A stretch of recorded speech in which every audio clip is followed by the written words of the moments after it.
Good evening. My name is Sean O'Rourke. I'm the chair of the Milton School Building Committee. I'll call the meeting to order at 7:33 and just do a roll call for attendance. I'll call you out. Mike Zulis. Yep, I'm here. Aqua and Bon. Present. Tim Lombard. Present. Betty White. Here. And Scott Tereshek. Here. Present. Cool. All right. The first thing on our agenda is citizen speak. So we offer up 3-minute segments to each member of the community for a total of 15 minutes. So if there's somebody in the audience that does want to speak, if they could just kindly raise their hand. When you do talk to, we just need your name and address for the minutes also. And Mr. Jackson, you're recognized. Good evening. Glad to see you guys at work. This is all going to be new material, I think, for us. And since Citizen Speak is at the beginning of the meeting, before we see the material, I'm wondering how we have an opportunity to ask questions or, get some feedback. Should we submit things in writing, or will you give us an opportunity at the end of the meeting? Because it's a lot of new material. Thanks. No problem. You'll see it as it goes through, Pete. I know we typically don't respond, but tonight's kind of just an update of kind of where we're at. Some or most of the material is repetitive from before, but our goal is to you'll hear it during the meeting as we go through, to do some more public forums that would allow that kind of back and forth free Q&A. So we do know you guys are asking questions or have questions that are out there. And we're planning on doing some upcoming forums. You'll hear about it as we kind of go through. Anyone else for citizen speak? And seeing none, perfect. We'll move over to first thing on the agenda, second thing on the agenda, or third if you count it that way. So the first part of what we're calling the old business is review and approve the meeting minutes. So as you know, we had a number of meeting minutes that were kind of outstanding. We did a number of them at our meeting, I believe in June. There were some comments that came back on them. So we've gone through, revised all those minutes and kind of distributed them prior to the meeting. So just seeing if anybody has any comments on those, and if not, we'll entertain any motions. I have a question, Sean. Will we Yep. be individually approving each meeting minute, or are we going to approve the block of them?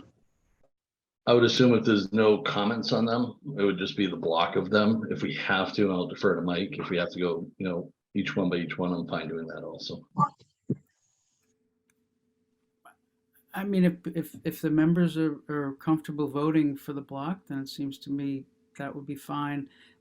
Sean, the only comment I had is similar to the one I had in June, and we just want to make sure that we have an actual list of the documents referenced in the minutes. And I know in some of them we refer to the documents in the body of the minutes, but there's a technical requirement that you kind of duplicate that and have kind of a list at the bottom. So that's the only thing that we actually want to make sure we have. And I'd be happy to approve them subject to having that list actually at the bottom, put at the bottom. But that's okay. I know some of them technical requirement. Yeah, we had some of the drawings kind of attached at the end of it, but if it's just a text for that, we can strip that down. Yeah, it doesn't have to be, the documents don't have to be attached. It's just a list, just a description of the document. Gets kind of unwieldy if you attach all documents to minutes. So. Yes, it does. Okay, so outside of that commentary, and that's something we can, I can edit fairly quickly. Are there any other comments or edits or suggestions? If not, I'd entertain a motion. So if everyone's comfortable voting on the minutes en masse, I'll move to approve the minutes of February 28th, March 29th, April 12th, April 25th, May 9th, May 23rd, May 27th, June 27th, and June 11th. I'm sorry, July 11th. I'll second. All right. So do another roll call vote. I'll call you out as I see on the dominoes up here. So Mike Zulus, Yes. Aqua Bong, Yes. Tim Lombard, Yes. Betty White, Yes. and Scott Tereshak. Yes. Cool. Thank you very much. I'll get those over to the town. We'll get those published. So next thing on the agenda under old business is talking about our article for the land swap. So, as of right now, select board held a meeting last week where they set the deadlines for the articles to go to the warrant committee. And Mike, correct me if I'm wrong, it's Wednesday, October 12th. Yeah, that's the deadline. It's that if everything comes in on the 12th, it would make it a push for the warrant committee prior to the printed date. So to the extent that we can get the article to them prior to that, even if there are placeholders for meets and bounds, I think it would be helpful for the warrant committee. Okay.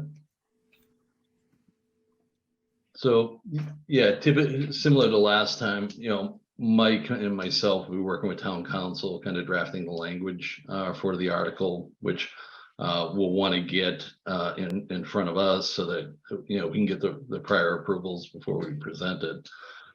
As we talk about future meetings and updates there later in the agenda, I've kind of worked out what I think would be a good schedule for us as a committee to meet over, the next month and a half prior to that date coming up. So we can talk about that after. Any general questions about, the plan for the article or anything like that for the committee, from the committee? Oh, hearing none. The next topic on the agenda is discussion or kind of an update.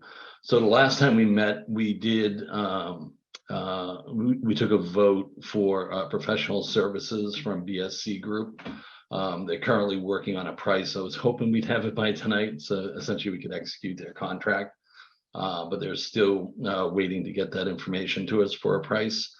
So sometime in the next week or two, we might call an impromptu quick meeting just to review the scope and the cost, and then, get a formal vote on that so we can execute that contract and get them going. For those of you who might not have been at the last meeting, I do have the documents here. If you kind of want me to kind of walk through them, just let me know. I wasn't at the last meeting, but I don't want to subject everybody just for me. I was away. Sorry. Honestly, it's fine. That's kind of, part of the reason of doing tonight's meeting, Tim, was, just getting people again up to speed and everyone on the same page as we kind of transition into September, leading into town meeting, which I think is going to be a whirlwind as always. Thanks. So, I yeah. wasn't in the last meeting either. So if you can send it, if it's going to take a lot of time, you can send it and we'll review and send out questions. No, I'll walk through it fairly quickly, just so everyone's kind of on the same page. So let me just present my screen again.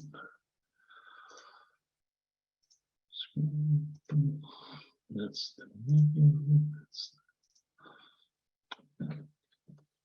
so essentially what our plan was, of what we're having BSC Group put a price on right now, and then actually perform these services once we execute their contract for it.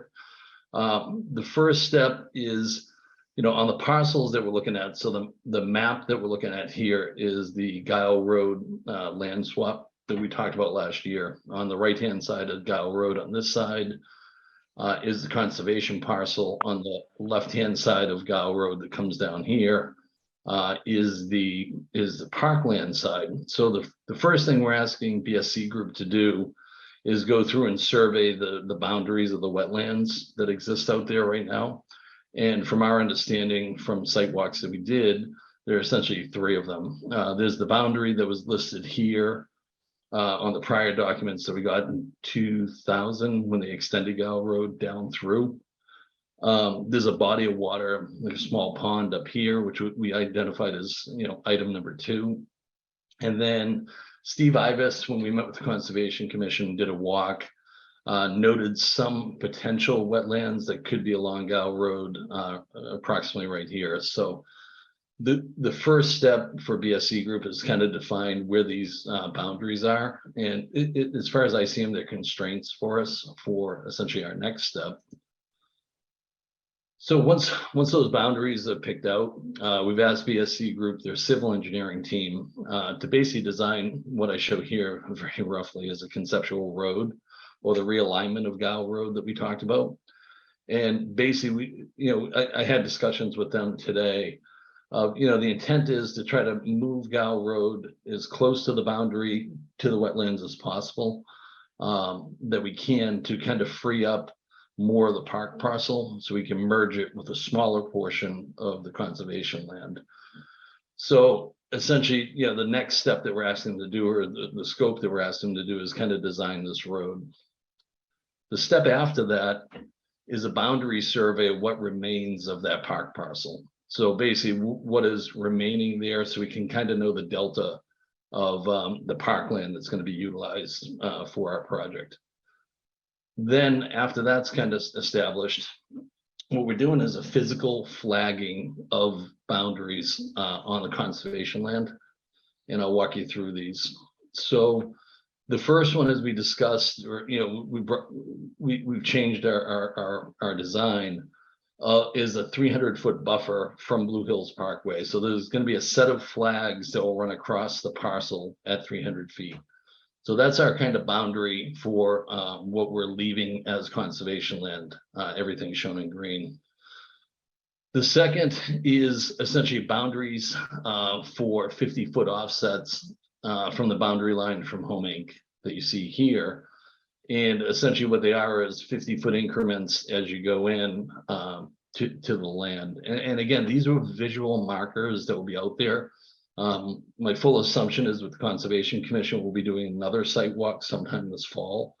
So we want to get those in prior to that site walk. So the next part is kind of an exercise, depending on what depending on where the road goes on this side of how far over we can push it, is going to equate to how much of the conservation land we're going to need. Again, trying to keep everything around that 6-acre number that we were given by DRA. So the first part here would be taking, a 50-foot offset that we talked about before with Home Inc. and having that as our boundary, and then doing a meets and bounds survey for what we're calling proposed school building committee parcel 1. And again, this is diagrammatic. This is not what it's going to be, but it was a concept that we had to provide to BSC group to kind of allow them to scope it. They'll be doing full surveys of these. The next one, which we call proposed SVC parcel 2, is a smaller one, because now that boundary from Home Inc. has changed from 50 feet to 100 feet, and basically creating a smaller parcel, again, just to kind of see what that parcel would be. And then a third one for a proposed parcel 3, which would be 150-foot offset. So we're doing these more to come up with an idea of truly, how much land we're going to have. The driver of this whole thing is essentially how far over we can push. Sorry about that. How far over we can get the road, appropriately aligned and free up as much space over here, again, to utilize as less of the conservation land as possible. Any questions, Tim, Aqua? All right, I'll stop sharing. Thanks, Sean. No problem. So, Sean, the only thing I would add is that the goal was, and you alluded to it, the goal is twofold. The goal is to use as little conservation land as possible, and we're talking maybe about 3 to 3.5 acres at this point, and putting much more conservation land than that back in, and also moving it as far away from Home Inc. as possible to satisfy that interest. So the goal is to try to come up with a plan that satisfies all of the various interests involved here, so that hopefully we can get a consensus view of this. Aqua, do you have any interest?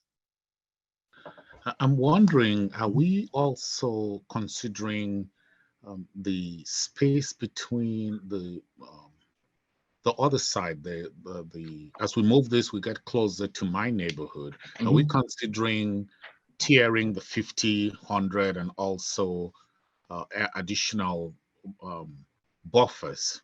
Is that something? Looks like to me, maybe it's just a first reaction that there's so much consideration about the reaction from Home Inc. that we're literally moving the project a little too close into the other borders. Are we also considering the tiers, the 50, 50, 50 on the extreme end, because that's where you even have more of actual wetlands?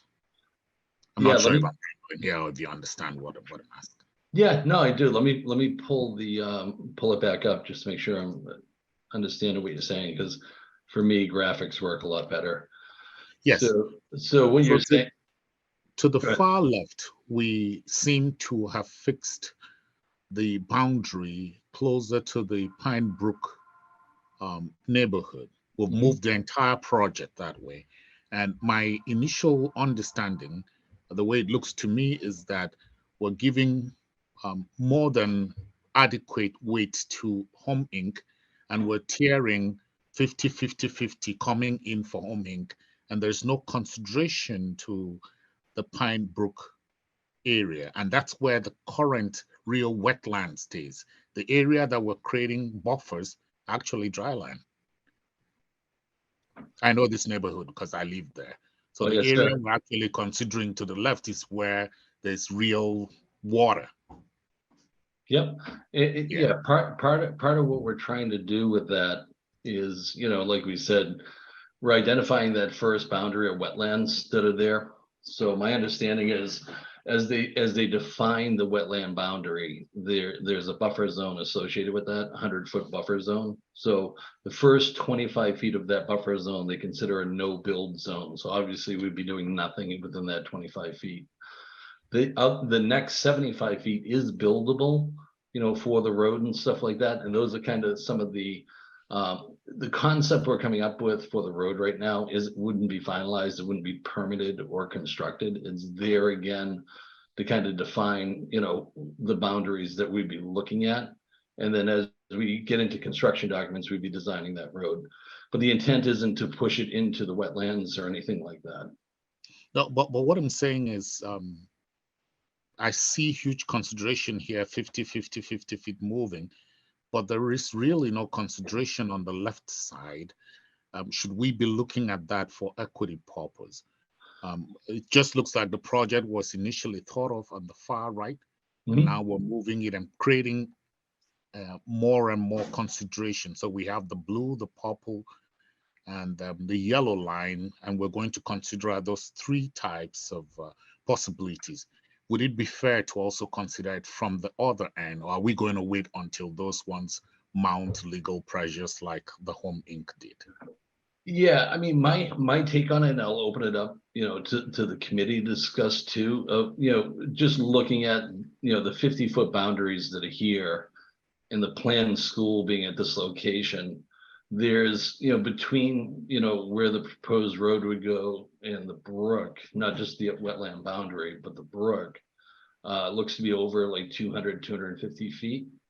The other thing to keep in mind too on there too is, any project that we're doing, we're not allowed to run off any water greater than what's there now. So, the intention for the construction on this isn't to, do anything that would impact Pine Tree Brook or the neighborhood there with additional runoff.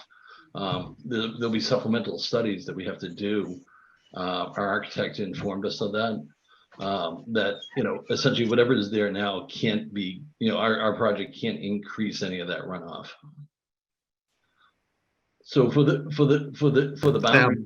boundaries you're talking about, Aqua, where essentially would you be looking for those 50-foot? So if we look at where the word pine tree starts, right, and if we go back to the blue line, no, I mean the other graph, not this one. Oh, yeah. Yeah. You see right where yes, right there, just before you move, right back there is water there. because I know this place. There is water there. But to Mhm. the far place where we're going to consider more buffers for Home Inc., that place is dry. So I'm talking about the actual need here. But I think my point is made so I don't bog down the meeting. No, no, And we no, can it's take fine. that That's why offline we're and having the meeting. So I don't mind the discussion at all. Yeah, I guess my kind of reaction and understanding to this is that the Pine Tree Brookside is actually benefiting from a natural geological feature here.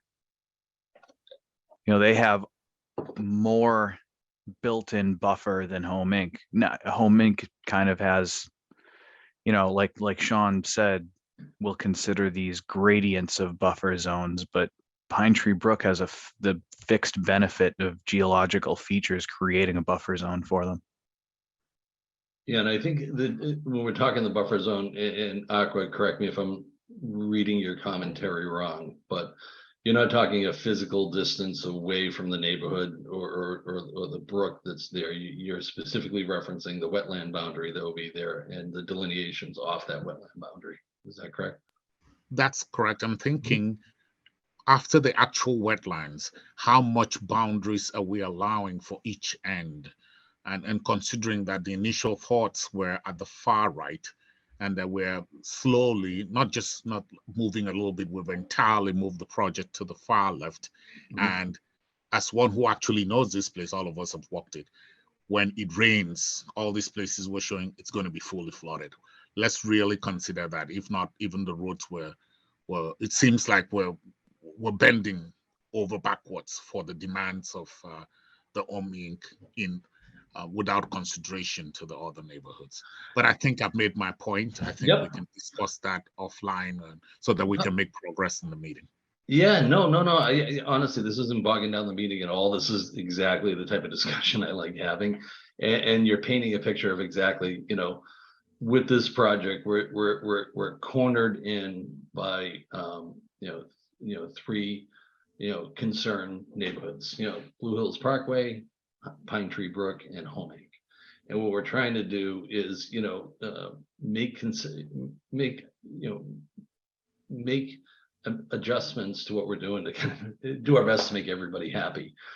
You know, if there was a perfect answer to this, to make everybody happy, I think we would have come up with that by at some point now. But we're just looking for compromise from everyone.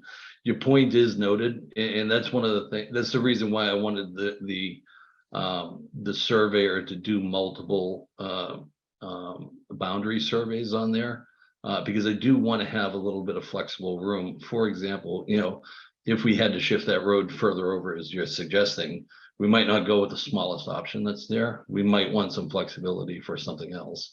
And then that's the other reason also, once they put that, as they survey the land for the wetlands, they are also going to flag these boundaries. So the boundaries they show here in green are historical ones from 20 years ago.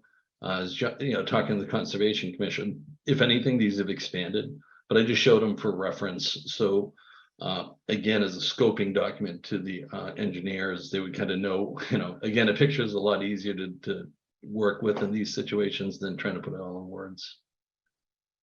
So just to end my thoughts here. Sorry, Mike, I see your hand up. What I'm asking, if it's not going to be too onerous for the committee, can we also look at or require that they give us an option where this is moved 50 feet away from whatever that line is on the far left, just whereas we're considering an option of where this is moved 100 feet, so that it's not that we're looking at 5 different options for Home Mhm. Inc. and no option for my neighborhood, the Pine Brook. Okay. Okay, fine. And Mike, you can go ahead, and I got a comment on that, but I'll touch base after Aqua, after Mike speaks, just to let you know. Sure, and I think it's a good point, Aqua. Although I looked at it a little differently, and I thought the analysis, right? From my perspective, the analysis is, where can we put the road? Where can you move the road to open up more of the parcel? I can't read the number, but that parcel there. Where can you move the road to open up that parcel to save conservation land and address the interests of Home Inc. And so that, and then the different demarcations of 50 feet away from Home Inc. To me, those were how much land do you need, having moved the road where you can move it, right? Given the wetland concerns. So that's the way I looked at it. Where can we move the road, given the wetland concerns?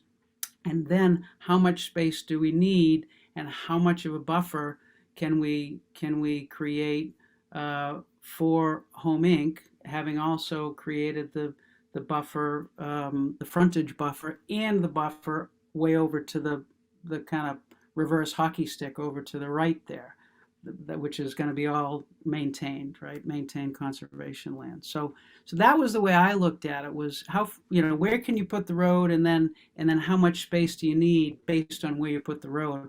But I see what you're saying, which is, well, maybe you don't want to put the road that far to the left. Maybe you can move it a little bit to the right, I guess. Is that what you're thinking, Aqua? That's part of it, Mhm. but perception is reality.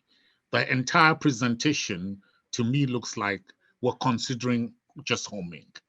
We're saying how we'll move the road from where it was. We're having 4 different buffers. Everything looks at trying to impress Home Inc. I'm saying, I'm here, that's my neighborhood. Mhm. I will be killed if I go back home and there's a presentation that I was part of the committee and there was no option for my people, right? So just spare me here, but let's show an option. Let's not fix my end and give 3-6 different options. They wanted a little more, and the real water, the real wetland is in that area. So we may still end up doing what you want to be done. But for the options, let's consider that Mhm. as one of the options that the engineers present, so that I can get home at some point. The only thing I would just add is that Aqua, it's not just trying to address the Home Inc. It's also trying to address the conservation land, and that lot of conservation land, and using as little of that piece of conservation land as possible. That's the other interest as well. And so the more buffer you have from Home Inc., the more of that conservation land you protect as well. So that's the other. Yeah, that's the but only thing I'd Mike, add. if we have a buffer on my end, it's still conservation land, Yeah, right? So that's not a justification. If we put the buffer on my end, it's still conservation land. Either way we put the buffer, it's conservation land. I Well, think the perception here is, let's just at least put in some option so it doesn't look like it's just Home Inc. just drove it all the way to my end of the wood. Yeah, if I can kind of chime in for a second, Aqua. So, when we meet, when we get the plans, from the engineer, we can talk about that. The options that were given there for Home Inc. We have to keep in mind, Home Inc. is the only physical abutter to the property. Out of the 3, concerned parties that are there, Pine Tree Brook is not a direct abutter, while they are a neighborhood abutter. You know what I mean? There's no physical person on the boundary line for where we're doing it. The homes at Home Inc., come right up to this line. So that was the reason from, the concerns that we had with them through all the neighborhood meetings that we went through. They asked for that, and we were doing it. The concerns I've always heard from Pine Tree Brook, and you're echoing them tonight, are, water runoff, flooding of the thing, and the impacts of the project on that. And, as I said, when we talked with the architect, the stormwater studies that have to be done, as this project develops and stuff like that, have to be studied and learned. And essentially, we're probably gonna have some type of stormwater retention basins there that aren't gonna allow this project to run off any excess water from what's already there right now.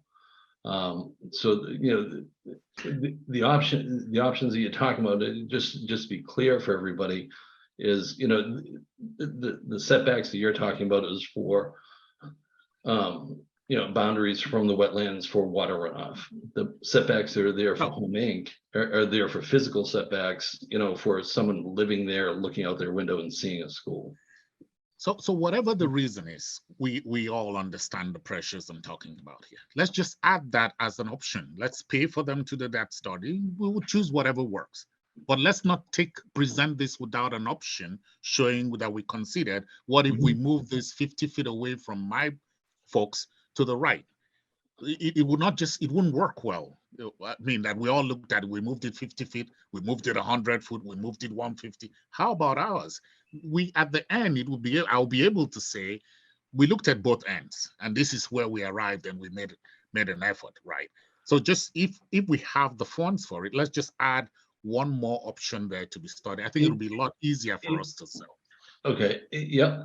However, the one of the differences, and I'll put my engineering hat on now, is we're trying to design a road with specific curves that is going to be based on, you know, that wetland boundary.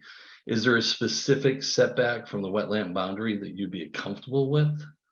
You know what I mean? Knowing that there's that essentially 25 foot no, because that's similar to the setbacks that we talked about before for zoning, where we had a boundary line put in there. We knew there was a 50-foot offset for zoning that we couldn't build anything for. And then we were offering additional setbacks from there. So essentially, you know, with the wetland boundary that would be flagged and surveyed, knowing that we couldn't go 25 feet, you know, anywhere near that boundary line, what would be the offset that you'd be acceptable for? And the only reason I asked that is we can't conceptually go back. We could, but it'd be expensive to do, you know, 3 or 4 different options at different setbacks all the way back through. I can ask them tomorrow. I don't mind doing that. I just feel it's gonna, they'd have to reprice everything and redo all that work for it. But I'm fine if that's what we want to do. I'm happily, I can call them tomorrow and get on the horn with them. So Ada. Yeah, I hear what Aqua is asking for, and I think it's a reasonable thing to ask BSC if they can, will they be flagging the road? No. They're not flagging the road, Nope. but so what is it that we're asking them to do? We're asking them to design the road. Is that Correct. A conceptual design of the road. So what happens is right now, what I'm displaying is, you know, the wetland boundary, which is kind of the constraint for how we would build the road. And then we're asking them to, you know, using that wetland boundary, how would they realign Gow Road the best way possible to free up as much space of the parkland so that we would use less conservation? That's essentially the exact quote I gave them. Right.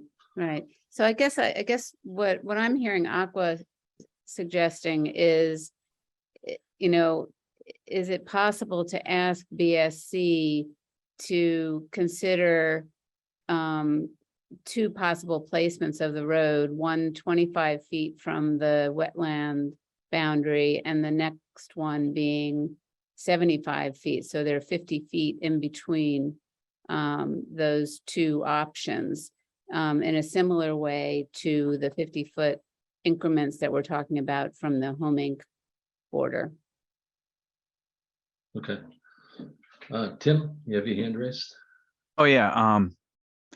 You know, just a thought about, so the road design will come in and it will obviously respect the buildable boundaries created by that wetland.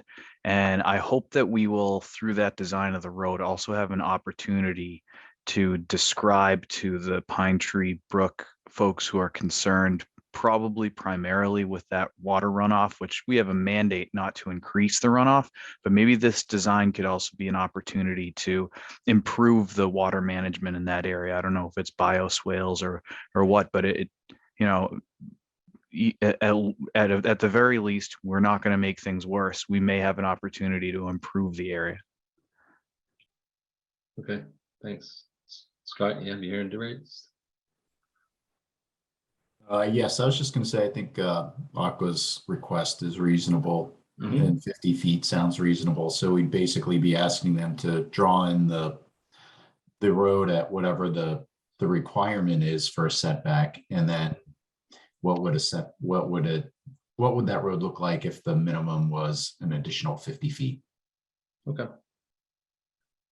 So I'm just, sorry, I heard different numbers, so I just want to kind of summarize kind of quickly. So, Ada, you were mentioning, from the wetland boundary, that 25-foot boundary, the design of the road with that, assuming, that's our worst case scenario, and I say worst case, for, Pine Tree Brook's concern, and then ask BSC Group to take that design, put an additional 50-foot boundary on there, redesign the road, and then see what that option would be like. Is that what I'm hearing? Yeah, if that seems reasonable to the engineers in the group, you all know better what's involved in, designing a road. So I don't want to ask for something that's unreasonable, but I think what we're trying to do is find a balance between the needs of Pine Tree Brook and that of Home Inc. Yep. And so Aqua, being this is, one of your concerns, would that be acceptable for you? Again, I just need to kind of give them clear direction. I just can't leave it open-ended when we're scoping it. What's the current direction you've given them? Yep. So the current direction is as they go out and survey this land, they're going to reestablish this boundary that's here, right, for wetlands. The wetlands, then what I've asked them to do is design a road within the buffer, not within the buffer zone, but taking into account the buffer zone that was there as best they can to design a road. And again, that the first 25 feet of that line, you can't build in. It's a no build zone where that wetland is. So my guess is within that next 75 feet is a buildable zone. That's the 100-foot buffer that they talk about. So within that 75 feet, they potentially could be putting a portion of the road in there, not the entire thing, because the road isn't going to marry or be parallel to this boundary the entire time. But there could be portions of it that infringe on that 75 feet. So with without knowing what that boundary is, that's why the first step for them is to flag all these wetlands, determine what that boundary is, then go back into the office once they know where it is, design the road based on that wetlands, and, to the best of their ability, design it to free up as much of this land as possible. And again, using this kind of sketch that I did here as a concept of what we're going to do. I'm aware of the wetlands that are down here. This road might be up a little bit further, but this entire thing is an exercise to, figure out how much of this parcel we can gain along with the road, and then what would be remaining on that there. So that was kind of the scope that we asked them to do. So I think what I'm hearing is that would be our baseline that we're asking them to do. Fine, everybody's agreement to that. What I think what my ask to you is, from that baseline design, you're asking them to come in an additional 50 feet, 100 feet, what is that next? So I frankly it doesn't really matter to me how many feet. We got to do what's reasonable. Again, it's the perception that we're showing this, and for the far right, we're showing 4 different options, and there's no option at all to my place. It doesn't, I don't design roads, and it doesn't matter to me. It has to be the best thing. I'm saying let's figure out what's reasonable. Let's show at least one option to the left if we're going to give the right 4 different options. If not, I will not be able to communicate this clearly to my folks. It's it's a horse trading. So I assume you were closer to this kind of design. I'm an engineer too, but I don't do roads. So whatever is reasonable, we're not deceiving them. Whatever is reasonable and it's possible that we could do, let's just show that there is an option. We could have done this a little closer, but here's the option of moving it further. And whether we do it that way at the long run doesn't matter. It's just that it would make it a lot easier for us to even get the override, which we will need at the end. All right. Scott, you have your hand raised? Yes, I was going to say we're doing it in 50-foot increments on the Home Inc. side, right? Correct. So it makes sense that we use that same increment on the other side, I think. Okay, for a single 50-foot increment, right? Yes. Okay. All right. right, I'll reach out to him tomorrow on that, and then, you know, on our next meeting, as they'll kind of get them to, which will be good, it will get them to kind of revise their pricing accordingly. And like I said, at the beginning of the meeting, we'll be able to jump into hopefully another quick meeting where we can review that, you know, final pricing for that. So, yeah, I'm good with that. Any other commentary on this while we're going?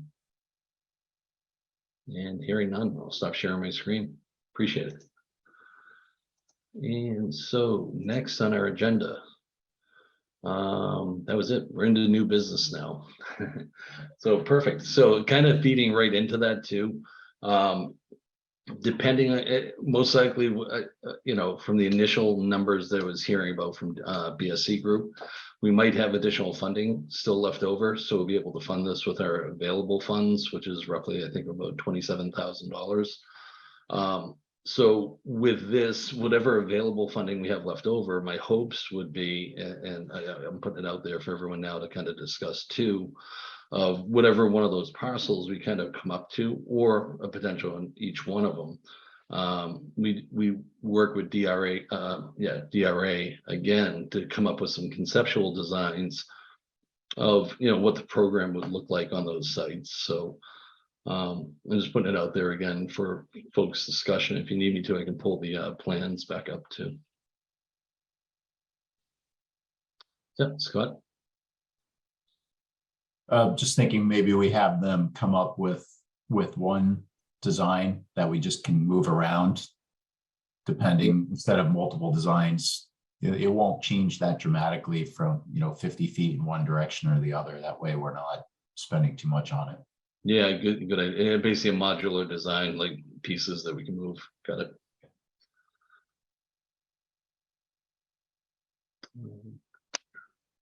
Anybody else? Mike, sorry, the light hand in your background with the Yeah, ceiling is always tough to see. Are we all agreed that we want to use as small a footprint as possible in the design? That's certainly what I'd like to do, just because of the different interests here. But I just want to make sure that we're all on the same page on that. Yeah, and when you're saying the smaller footprint as possible, Mike, like, are you just talking, you know, keeping it to the 6 acres? Like, for example, if any of those plot plans that we look at go to 7 acres, we don't want to touch those. I would use as little of this land as we need to use in order to achieve the goal that we need to achieve. Yeah, I would agree. I would agree with that, as long as we're not starting to strip away programmatic elements that we've all agreed to. Yeah, Scott, you have your hand raised? Yeah, I agree with Tim. I wouldn't want to restrict the designer in that way on day one. I would give it, when we bring a designer on to actually go beyond this conceptual level, we can give that as an option for them and say, you know, lay it out the best way educationally, and then give us some options to reduce the footprint.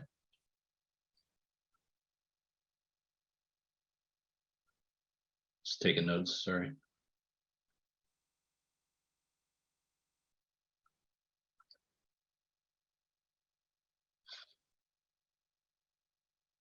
Ada, you have your hand raised? Yeah, and the initial design that we got from DRA was 3 stories, wasn't it? Correct. Okay, yeah. So I think that's a reasonable height, and, you know, whatever we can do within that to keep the footprint small would be great. Yeah, there's a couple ideas I have, you know, with the proposed site. There's some topography changes, at least where the track abuts, you know, where this parcel is going to be. And there's a few ideas I kind of want to run through a DRA on that also, you know, to take advantage of that kind of grade differential that's there. So, okay. So I think, you know, the intent would be, I can reach out to Carl from DRA to potentially see if he's available to attend one of our next meetings. And start filling him in kind of on what we're doing, because the domino effect will be, you know, BSC Group will do their work, get all that done, and that will feed into Carl. I mean, the good news is I'm thinking we'll have enough funding left to go through that. And I think that will help us a lot as we move into, the winter town meeting or the fall town meeting in December. Anything else for anybody on this topic? And hearing none, perfect. So next thing on the agenda, as we're going through, is planning of upcoming public meetings, as I referenced earlier with Mr. Jackson. The intent is, as we get this information from BSC group, to sit down and do, relay this information that we're getting, rather than conceptual sketches that we have, meet with the neighbors, similar to what we did before, allow them to ask questions and, do our best to inform them. So, as the next kind of couple weeks, month roll out, just keep an eye out for, essentially looking for volunteers along with myself to kind of man some of these meetings. And that way, we can kind of go through them. Currently, right now, we'll probably do similar to what we did before of, a general webinar, Zoom platform or something like that with the Slido application for a Q&A. Again, opening up if anybody has any questions or, anything in general.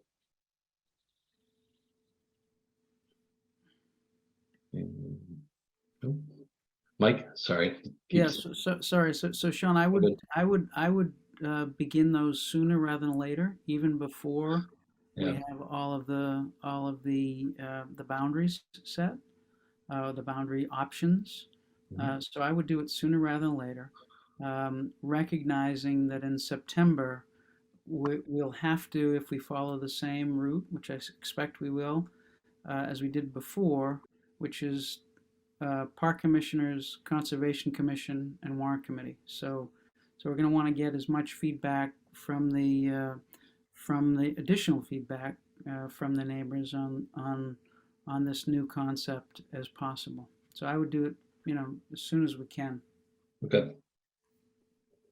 Yeah, and then again, that was kind of the point of tonight's meeting too. I know we've been, for lack of a better word, a little dormant over the summer, which is expected. I wanted to kind of get everybody, back on track, and that way we hit the ground running, in the next couple of weeks and stuff like that.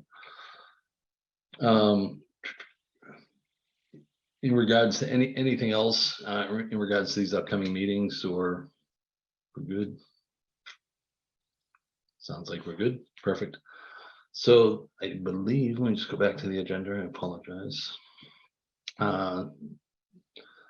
So the next thing too is, kind of as I alluded to with the efforts we're doing with BSC group, and most likely with DRA coming up, we'll kind of deplete all our funding that we have as a committee, which is good. It's lasted us about 4 years, so we've done a really good job.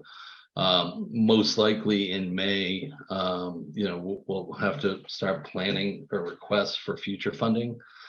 In order to do that in May too, we want to kind of start scheduling or thinking of things, for example, traffic studies, water runoff, any other type of professional services we may need, any of those things. So, I'll open it up and we can spitball ideas now, but I put it on the agenda mainly for folks to start thinking about, as everyone does, you're thinking about school building committee every night, every day, but hopefully as we start transitioning further and further into this, going into May, which, as we're realizing with May, it really means January for these things. We want to be ready for that. So if you could just be aware of that. Any questions or commentary on that? And hearing none, perfect. And so next agenda item is our meeting calendar. So, and Mike, correct me if I go wrong. I always say this and I call on you. I apologize, but I defer to you for some of the procedural stuff. For the meetings now, there are 3 options that we can do: a full meeting, a full in-person meeting, a remote meeting similar to what we're doing tonight, and then a hybrid meeting where we're in person and remote. If we do the hybrid, we have to have a quorum in person. Is that correct? No, I don't believe you do. Oh, okay, that was And, the reason I put that on there. but there are limitations. There are limitations to the hybrid because of the tech, Yeah, the technology that we have. In other words, we only have so many meetings that we can have hybrid. And so, we're trying to do select board and school committee, and warrant committee may want to do hybrid. So there may be a limit on the number of hybrid meetings that we can do. Not sure if we'll fit under that, but no, I saw that on the select board. You get all you elected officials that taking them all first and all our appointed people. All good. yeah, because we got to take more shots than you all. So Yep, that's fine. we got to put ourselves up there to take more shots. So, I think for us at some point, as we're sending out the responses for these meetings, I'm assuming, remote works best for everybody right now. Myself, I'm an in-person type of person. I'd prefer to do it that way, but I understand just for participation purposes, it's probably easier keeping it remote. So, unless I hear differently from everybody, that'll kind of be my plan going forward. When we have that as an option. All good. Cool. So our next meeting, what I did, let me just see if I can pull this up again. So the meeting schedule we were keeping before was every 3 weeks, and let me share my screen. Share screen.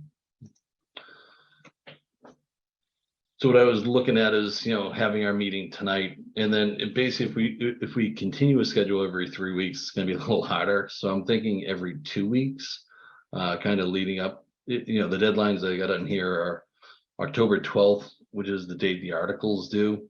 If we do that, we would essentially have 3 meetings between now and then.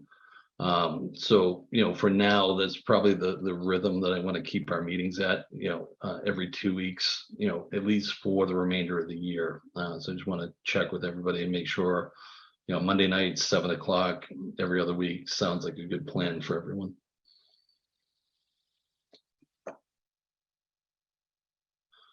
See a lot of nodding heads. Sounds good. Perfect.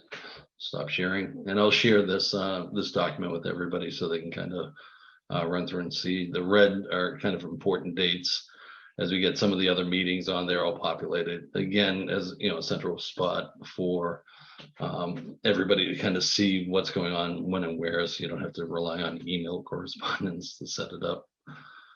And I think with that, so our next meeting date, based on that schedule, would be September 12th. Sean, I have a question. Yeah, I sorry. may. Have you gotten a sense from BSC how long it will take them to do the work that we're asking them to do? Meeting schedule. Yeah, I have not. So you're kind of reading into my mind, and as I started laying this stuff out, I in an ideal world, we get it done as quickly as possible. That's one of my reasons for poking them to get the scope of services, so I get it and execute it. So I won't know that until we kind of get that. So I can't answer it at this time. Okay. Mhm.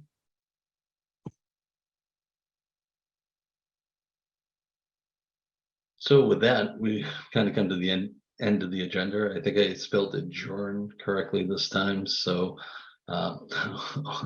entertain any motions to adjourn, and then the one other thing, as we do the meetings too, as we get those schedules, I think at some point we got to figure out, knowing the issue that we had with the meeting minutes, tonight, of just having a backlog of them. We'll have to come up with a better way for recording secretaries for these meetings too. So I'm doing the notes for tonight, but kind of moving forward, I'm going to try to think of a better way that we can kind of do it for folks that are here. So yeah, that was the last thing I kind of want to talk about. So outside of that, I'd entertain a motion to adjourn. I'll move a motion to adjourn. All right, I'll second. all right, Betty second, perfect. And we'll do our roll call vote. Mike, Yes. Aqua, Yes. Tim, Yes. Betty, Yes. and Scott, Yes. and myself, yes. Perfect. All right. Thank you guys all, and we'll see you in a couple weeks. Have a good night. Thanks, Sean. All right. Thanks, Sean. Bye. Good night. Bye.